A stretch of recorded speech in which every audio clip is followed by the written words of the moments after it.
Good morning. Yes, so welcome to the show once again. UG Polls 2026, and this is going on until all the presidential nominations of candidates are done with. My name is Joanne N. Moronji, and yes, welcome if you're just joining us.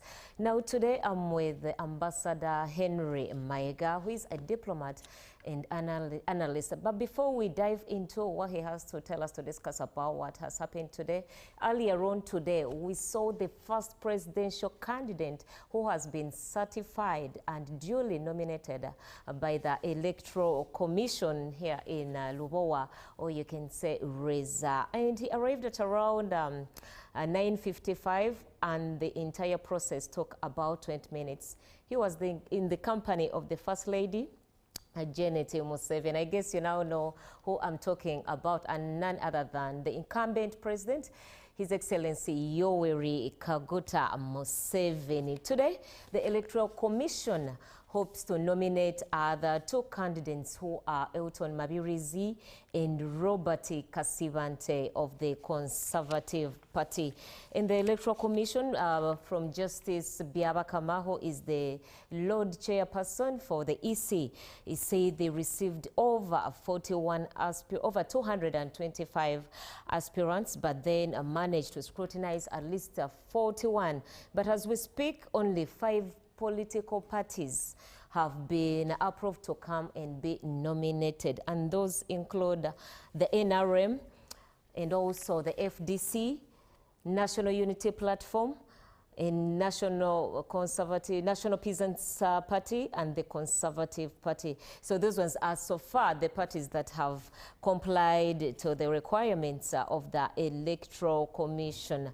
And just this process is expected to run through until tomorrow, which is going to be a Wednesday, unless if there is an extension, if other candidates have been verified. Just to let you know, yes, Justice Biabakama said verification of other candidates is still ongoing, and in case they are verified, they will be letting the public know. So, Mr. Ambassador, Mr. Henry, we have seen the nomination process today. What is your making of how the Electoral Commission has run the first presidential candidate nomination? I think, in very simple words, the Electoral Commission is equal to the job. Okay. Because, I mean, they gave us, first of all, they requested for a budget from government. And the government provided the budget, which has enabled them to do all sorts of things, you know. And then after that, they made it public, the electoral map, so that whoever had an intention of contesting for president or even the other political positions would then plan in accordance with what the Electoral Commission has provided. So, in my view, the Electoral Commission has been equal to the job, because they've done wonderfully in terms of nominations. Talk about the numbers, for instance, of 200 people who initially had an intention of standing for president, and then they weeded, because I heard you said that the number eventually that remained was about 41 that had returned forms. Absolutely. And so that means they had to weed out, or should I say that those who had intentions to stand for president, 260 of them found that probably things were not that easy for them to traverse the country, get the signatures, which is in accordance with the law, and quite a couple of other requirements that were put across by the Electoral Commission. So, in my view, the Electoral Commission has so far done a very commendable job, because they've guided this process very well, to the extent that those who are serious about standing for president have presented their credentials, have presented the requirements in accordance with the law. And here we are at a point when actually the nominations are occurring in Lubowa. President Yoweri Museveni, of course, has completed successfully the nomination process. And for me, that one is a plus to him and also his supporters and the party. And it means that he's already running ahead of the rest of the pack in the presidential race. So the Electoral Commission is, in my view, done a very good job, because, you know, each of those steps that I have mentioned and as Ugandans know, is in accordance with the law. Because on this particular date, the Electoral Commission is supposed to do this. On this particular date, they have even said that the campaigns now start on the September 29th, and they have to end by 12th January 2026. And I think nobody is allowed to go beyond 5 o'clock. Once that clock sounds, it will be a requirement by everybody who is law-abiding to stop the campaigns and then wait for the voting, which I believe is going to occur the following day. And so that really speaks volumes about the readiness of the Electoral Commission. And I wish somebody from the Electoral Commission was here, but anyway, it doesn't matter. We are now evaluating them in their absence, which is part of the game. And I think they are commendably doing a very good job. Okay. Yes, it's already good afternoon and it's just 13 minutes past. I guess I was still stuck in the Good Morning Uganda show. But regardless, welcome to the show once again. And we are talking matters concerning general elections because the general elections have kicked off officially today.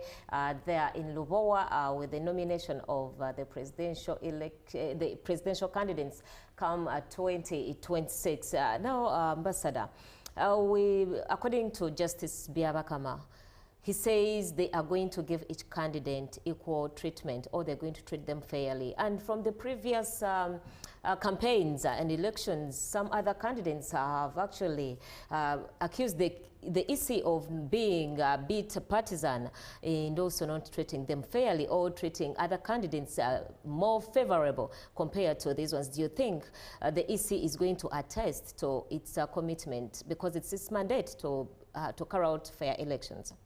Of course, as I've said, the Electoral Commission is equal to the job. And so far, they've done a very good job. I mean, they gave everybody an opportunity to present the requirements for presidential candidature. The various, of course, I'm talking about the various presidential candidates, each one of them meeting the requirements for standing as president.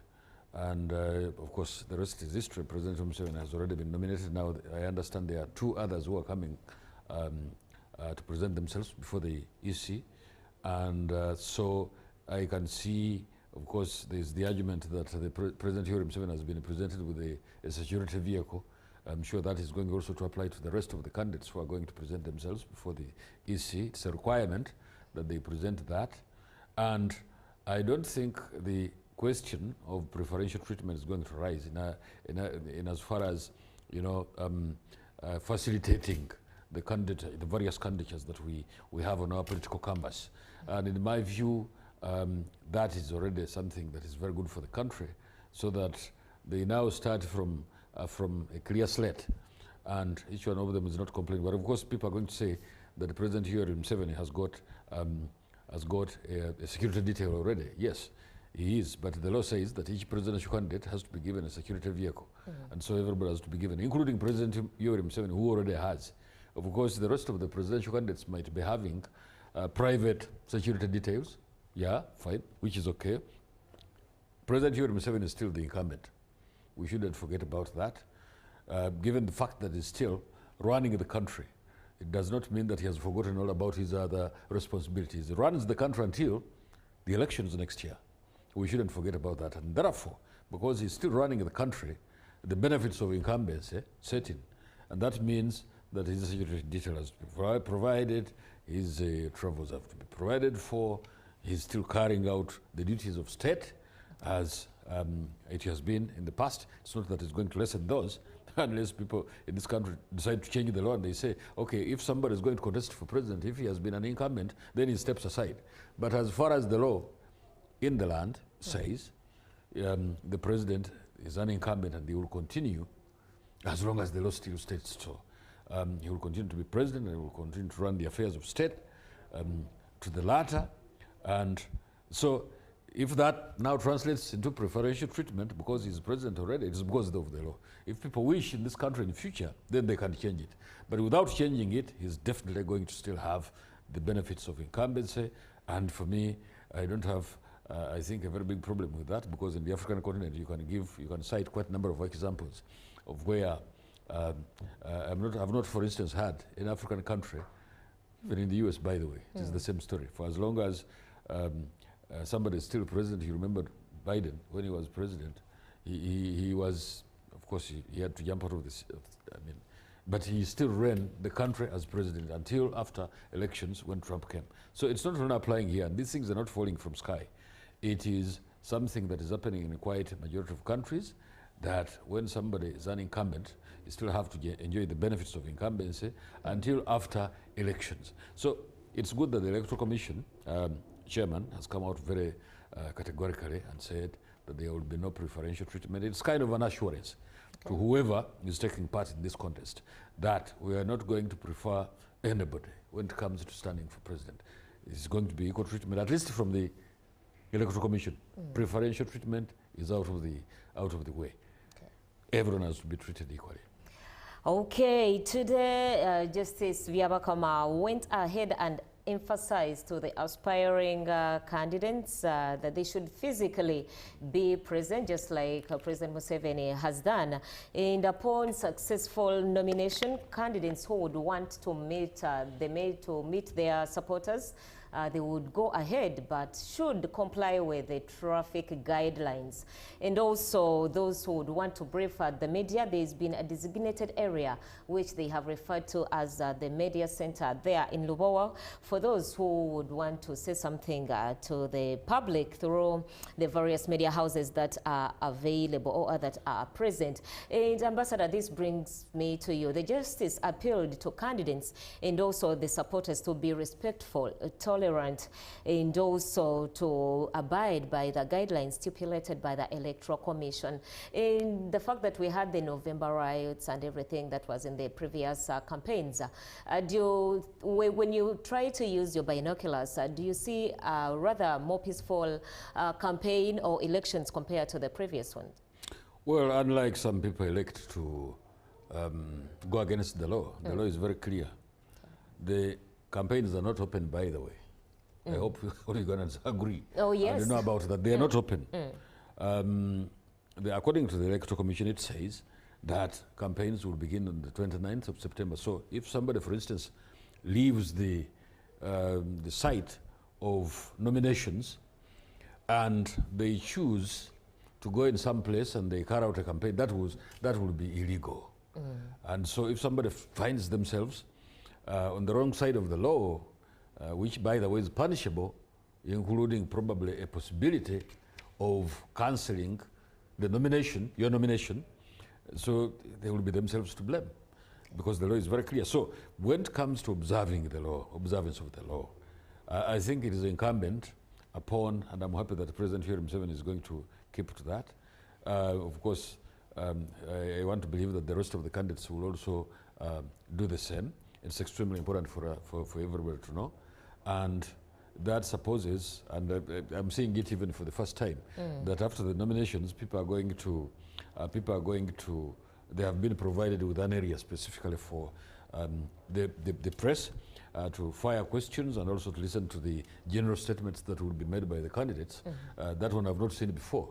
We have been in this country for quite a little bit of time. I remember I was old enough to see the elections of 1980, 1996, 2001, 2011, 2016, 2021.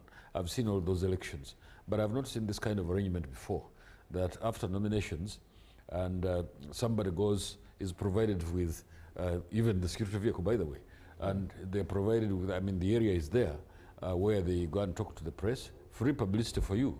And if you don't make a point at that material time to the electorate, that is up to you. But all these things, in my view, are very important. And I want to take Ugandans back to what probably I had in 1980 elections, that sometimes, especially the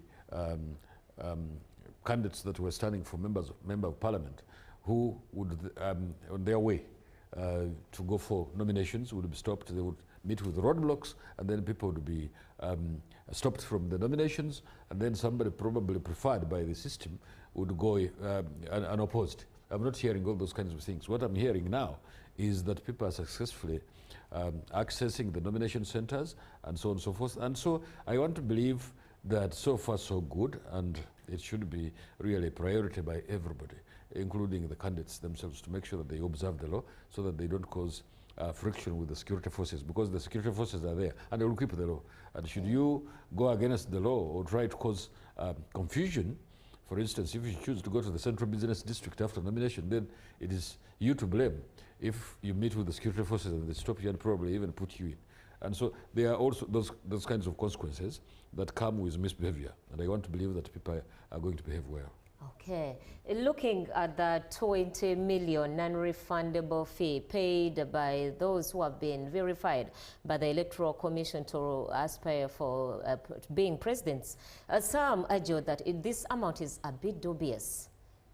The fact that someone is aspiring to be, and these people may not really be having the exact capital or manpower to have this availed to them. And the fact that it is a non-refundable, some argue that if someone does not make it, they should be able to refund the 20 million. Well, I mean, each one of us has got their own view about the 20 million. In fact, some of us would think that even 20 is small. They should have made it 50 or even 100. Right. So that now, I mean, you ended up with 200. 225, but the ones that were verified were 225. Yeah. Well, how did the other ones vanish? Did they fear the paying the 20 million or what? Because there has to be a sieve, a political sieve, that now weeds out people who are not serious. Because I want to imagine that even if you are a serious presidential candidate, if you don't even have the money, it is your party and structures that will actually avail the money. I mean, for the case of independence. Yeah, it's still the same story. If you are an independent and you can't create a structure, then how are you going to be in charge of the country?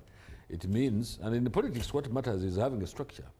If you have gone into politics and you don't have a structure to campaign for you, it's just as good that you don't even start the process at all. That is extremely important for everybody to know.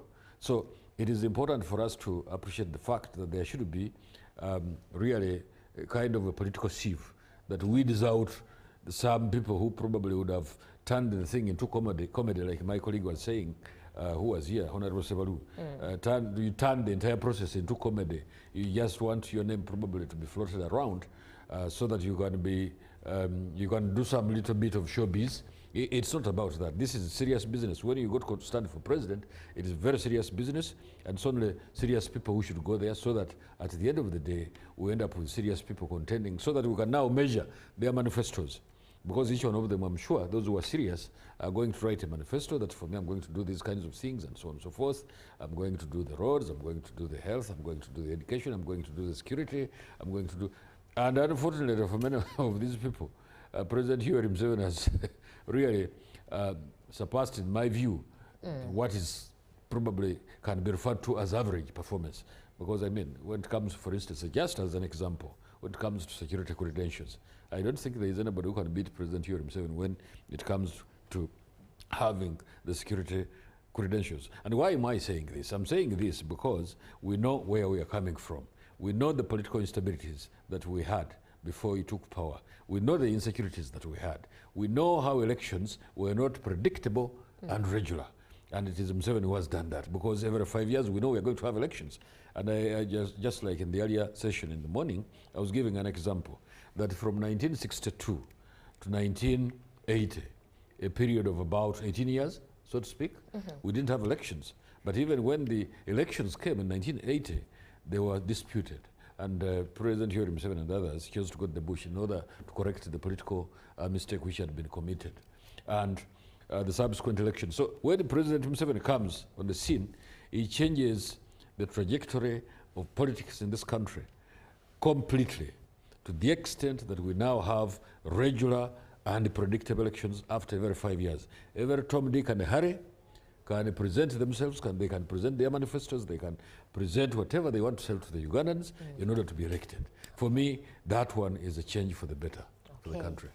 The Electoral Commission has catalogued 25th to 27th September as the period where it will meet the candidates to harmonize the campaigning program and also sign a memorandum of understanding. And Mr. Ambassador, the EC has always been accused of drifting away from the forms they've been harmonized with the candidates, especially.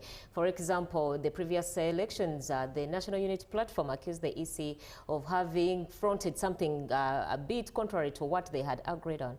So do you think this signing of the Memorandum of Understanding will try to make sure that the EC and the candidates are at par with each other? Absolutely, it's extremely important because, I mean, how many candidates are we talking about who are going to stand for president? There are quite a number. And this country, though small in size, sometimes when you look at it at the map, I mean, when you look at the map of Uganda, it looks like it's a small country compared to the rest of our, you know, neighbors like Kenya, Tanzania, Sudan, and so on and so forth. But if you have so many presidential candidates. Last year we had 11.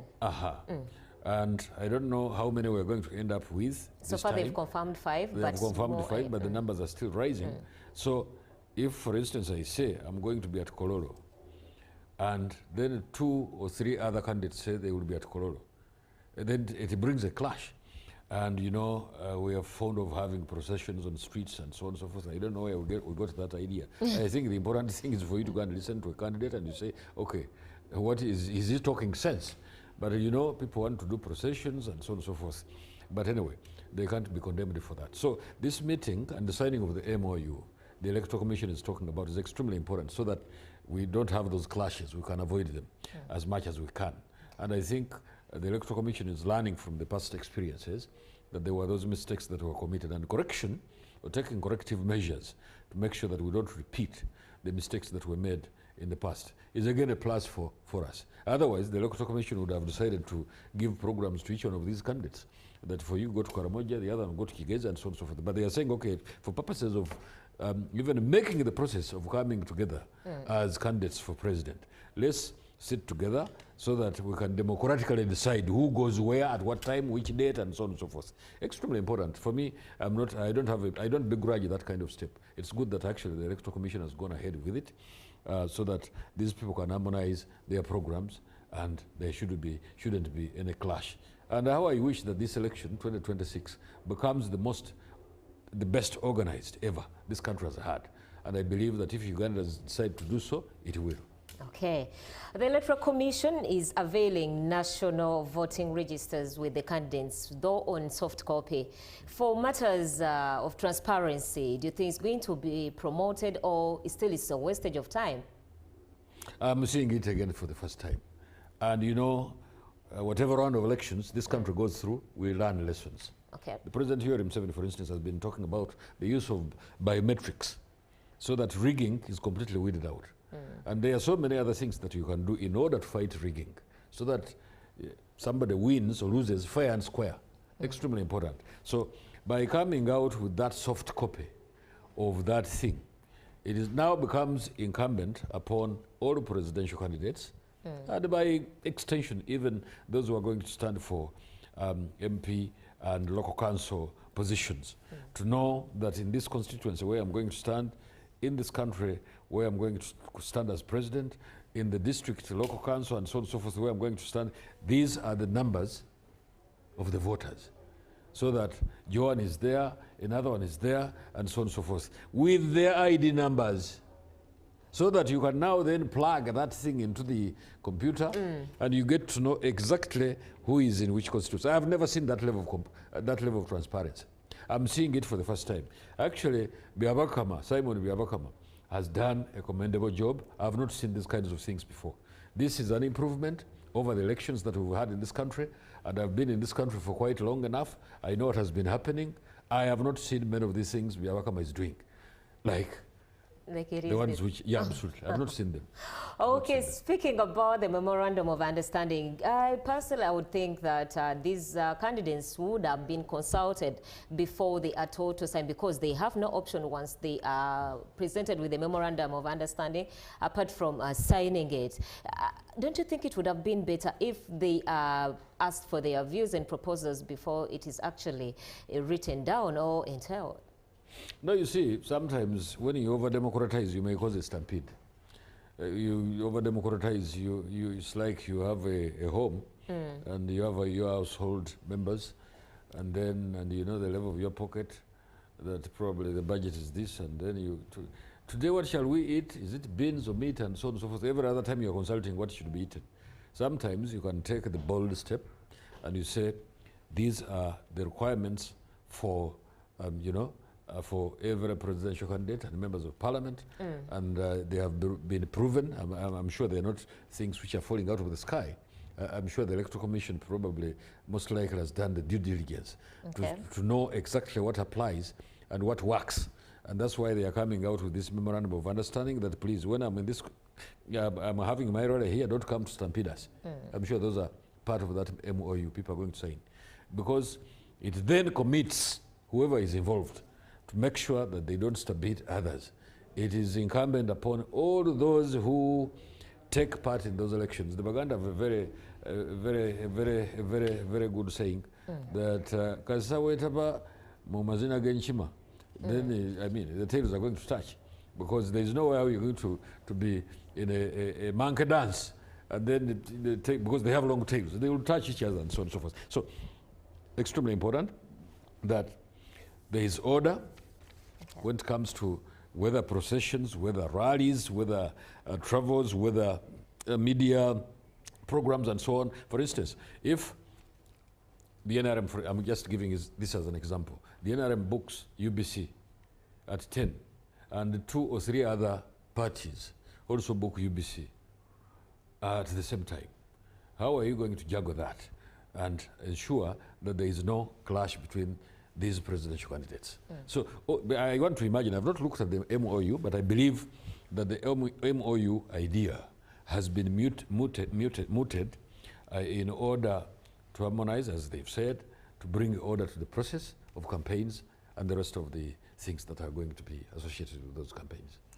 Okay, we are looking at the presidential nominations that have kicked off today here at UBC, where we come to you live from Nile Avenue, the UBC headquarters in Kampala, the capital city of Uganda. And today, so far, the President Yoweri Kaguta Museveni, has been nominated duly and successfully and has been certified. We expect Aaron Mabirizi to come through at 2 p.m. and we shall be bringing you the details here on UBC. So back to you, Ambassador. The President spoke to the media after his nomination. And he talked about quite a number of points, including Uganda's GDP as it stands now. And in his own words, he asserted that Uganda started with it. By the time he came into power, that was 1986, the GDP was over just 34 billion, and now they boast of 66 billion as our GDP. Do you think for the 40 years, almost 40 years he has been here, the 66 billion is really trajectory and must be achieved as a very big milestone? Absolutely. But again, we go back to the history. Because by the time President Yoweri Museveni took over government in 1986, basically we had 3 main foreign exchange earners. It was the 3 C's. It was copper, coffee, and cotton. 3. And moreover, these things were not, in a majority of cases, were not being processed here. We were selling them as raw materials. And so there was no value addition, and you know what that means. Because it doesn't fetch really substantial sums of foreign exchange as a result of their being raw. Because if you want to earn more from what you sell abroad in terms of exports, then you must add value first.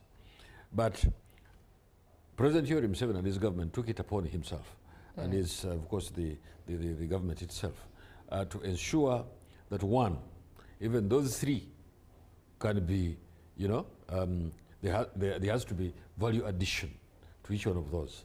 And so that's why these days you are hearing about processed coffee that is made in Uganda. You're hearing about, there was TriStar, unfortunately it didn't really do very well, that was doing the cotton and doing the shirts and all these kinds of things. And I remember at one point in time, I think President Yoweri Museveni was saying that he was getting these shirts from there.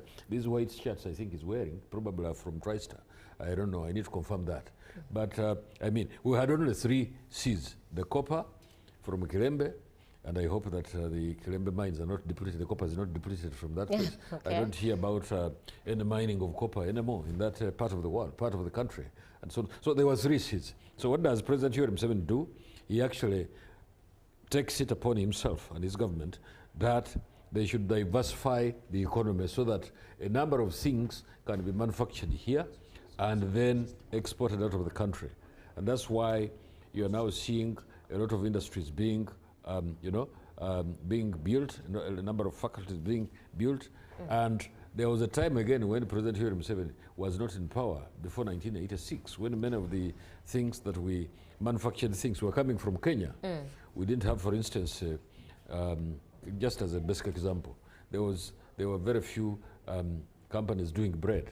But how many companies that are doing bread in this country?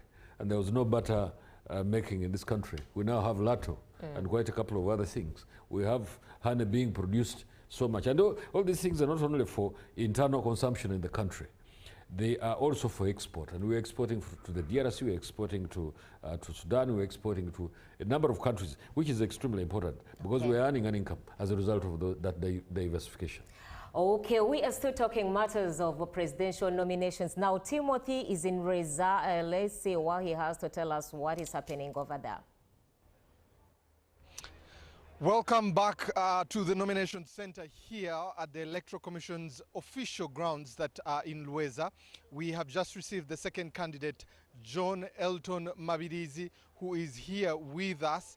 He has been received in the reception tent at the extreme end where you see some of the journalists taking pictures of him. He has just arrived in about 12:30 exactly, and he'll be getting in at exactly 1 p.m. where he'll be ushered in to the nomination of the commissioners of the Electoral Commission. He will present his documents and his second to the Electoral Commission, who will verify his documents. That is the process that will happen as his documents are handed over. His academic documents, his documents of verification, and immediately after we are done with that, if he passes the verification process through the technical team of the Electoral Commission, he will then go on to be endorsed by the chairperson, Justice Simon Biabakama, who will endorse him as the second aspirant, who will then become a candidate, and he will be then moved on to the second part where he'll be handed a truck for his security detail. He will move out with that security detail and be able to proceed to wherever his rally will be to launch his manifesto. But before he does that, we'll be able to usher him into the media tent where he will have he'll give his maiden speech as a candidate. After his maiden speech, he'll be able to speak to the journalists, and a few questions will be asked to him on questions regarding what his manifesto is, what will make it different, because this is the second time he's running for the presidency of this country. He did that in 2021. He's doing it again in 2026. This time he's running under a party, and he has a lot of aspirations. The last time he talked about how he wanted to be able to have a lean cabinet of about 21 ministers, and those were some of the things that he was discussing, to co-opt some of the candidates that were with him in the last election to be able to run alongside him in his cabinet. But Elton John Mabirizi is here with us, and he'll be giving a brief when he's done to explain to us exactly what his aspirations are. The process is, right now the commissioners will be coming from their tent. They'll come all the way and be able to be ushered in. We'll be able to sing the anthems. They'll sit with the 20 people that he's supposed to come with. They'll be able to sit with him. There'll be a seconder, there'll be a proponent, all those that, and his agent who will present his documents. They will sit back and wait for the verification process. The technical team will be on the extreme right in the tent, and they will go through those documents, and any inquiries or questions will be addressed to his agent. When that is done, whatever approvals are made therefore are passed on to the chairperson and the commissioners, which the bench has 5 commissioners, a deputy chairperson and the chairperson, and then the chairperson of the Electoral Commission will pronounce himself on whether Mabirizi moves from being an aspirant to becoming a candidate, and we'll be giving you every detail here in Rweza, how his aspirations come from, and just an aspirant to becoming a candidate moving forward. But would be also excited to hear what his aspirations are for the country, the young population. We have heard from the president. He has talked about the ATMs, the NDP4, what is Mabirizi going to present to Ugandans as a selling point or reaching the pain points of each and every Ugandan that is out there. The social services, those are some of the pain points. The enablers that enable businesses to run, things like electricity, infrastructure. What is he going to do about such things? Those are the crucial questions that we are going to be putting before him, especially when he gets there, on what his aspirations are. But also to give you a beat that already the Electoral Commission has spoken about, the cars are for their security, and that detail moves with them regardless of what means of transport they are using. But from us here in Rweza, would like to hand you back to the center there to be able to see. So that's where you see even security is receiving him. It has already received him. The EC has gone to brief him where he is and tell him what will be going on. His 20 seconders are with him seated there in the tent. He came in with only one car, and the rest of the people came walking besides him. Hopefully the second car is somewhere, or it was really parked somewhere else. But that's where the EC is, and they're giving him a brief. He's seated, as you can see him, dressed in a grey suit and a purple tie there, very confident in the process that is going on here, and as he awaits to see exactly what is going to be happening with him here, Elton Mabirizi. So we anticipate to see exactly what he will be saying. His maiden speech is one of the things we're looking forward to, which you need to be looking forward to. What will he say to the Ugandans? What aspirations will he put there? Will he be able to articulate the pain points of every Ugandan, especially in all the four corners of this country? Will the 146 districts be able to hear and feel like he is mentioning things that are pertaining to their well-being? But from us here at Rweza, at the Electoral Commission Nomination Center, would like to hand you back to the studios, even as we're done with this segment here.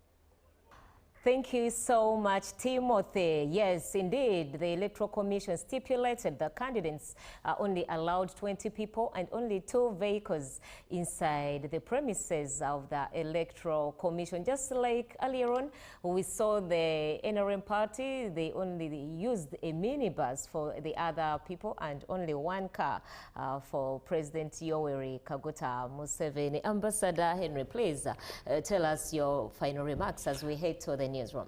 President Yoweri Museveni was talking about the doubling of the GDP in the country in the last 5 years, from 34 to 66. That is now the new statistics, which has taken us to another level in terms of, the advancement in economic progress and so on. So it's extremely important. So, and I heard him say that in the next 5 years, that is even going to be made better. Okay. And that's why the effort is there as much as it can. To ensure that we bring in more investors, tourists, and so on and so forth, just to burgeon the economy of the country. Okay. Yeah. So your parting shots? Parting shots is to encourage Ugandans to vote next year.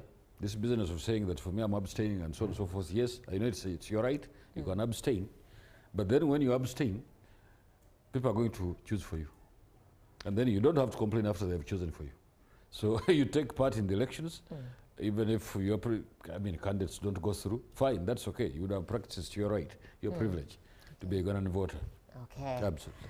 Thank you so much. We had this chat with the Ambassador Henry Maiga, and we're going for a quick break, but after that, the newsroom has a lot in stock for us. My name is Joan N. Moronji. Good afternoon.